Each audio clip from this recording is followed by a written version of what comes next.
Let's turn now to Ottawa and CTV's Michel Boyer. So, Michel, let's talk about the CERB, as we mentioned, coming to an end tomorrow. What does this mean for people who have been on this benefit? 9 million Canadians, Marcia, have benefited from the CERB since it was first introduced. There are about 4 million Canadians that are on it right now.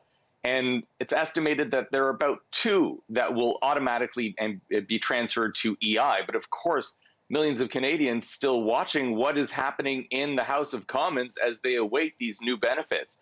There's a lot of confusion, though, and it's a little technical. So I want to bring up a graphic that we've created for you that spell out if you will qualify under EI. So moving from CERB to unemployment insurance. Again, this is not everybody. So you have to have worked a minimum of 120 insurable hours. You have to have a record of employment.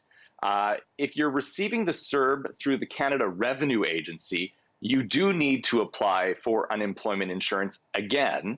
If you're receiving the CERB, though, through Service Canada, you don't need to reapply. So you could see here that what people need to figure out is if they're getting the CERB through Service Canada or the Canada Revenue Agency. So that is on your checklist if you're on the CERB right now. Then what's going through the House is the new programs that will replace the CERB for people who don't typically qualify for unemployment insurance. So, Marcia, we're talking about people who are in the gig economy, as well as people who are self-employed, obviously very affected by the pandemic. Okay, so is this enough to appease the NDP? A lot of people wondering, are we going to be going into an election anytime soon, Michel? Boy, and so many people watching what is happening. And yes, what we're seeing right now and what we're hearing from the NDP is that this is going down the right direction.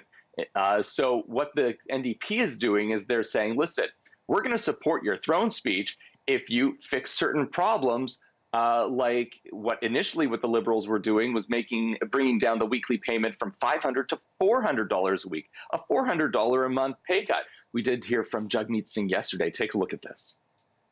We want to make sure that paid sick leave for all workers is accessible, and that's the detail that we're working out. Those are the 2 things we wanted to see. We saw some words in the throne speech, but the actions of the government were different. The first action they were going to do was going to effectively cut the amount of support people receive transitioning from CERB to the new program by $400. So that was in contrast with their words, which said they were going to do all these great things. So because of that, we had some serious concerns.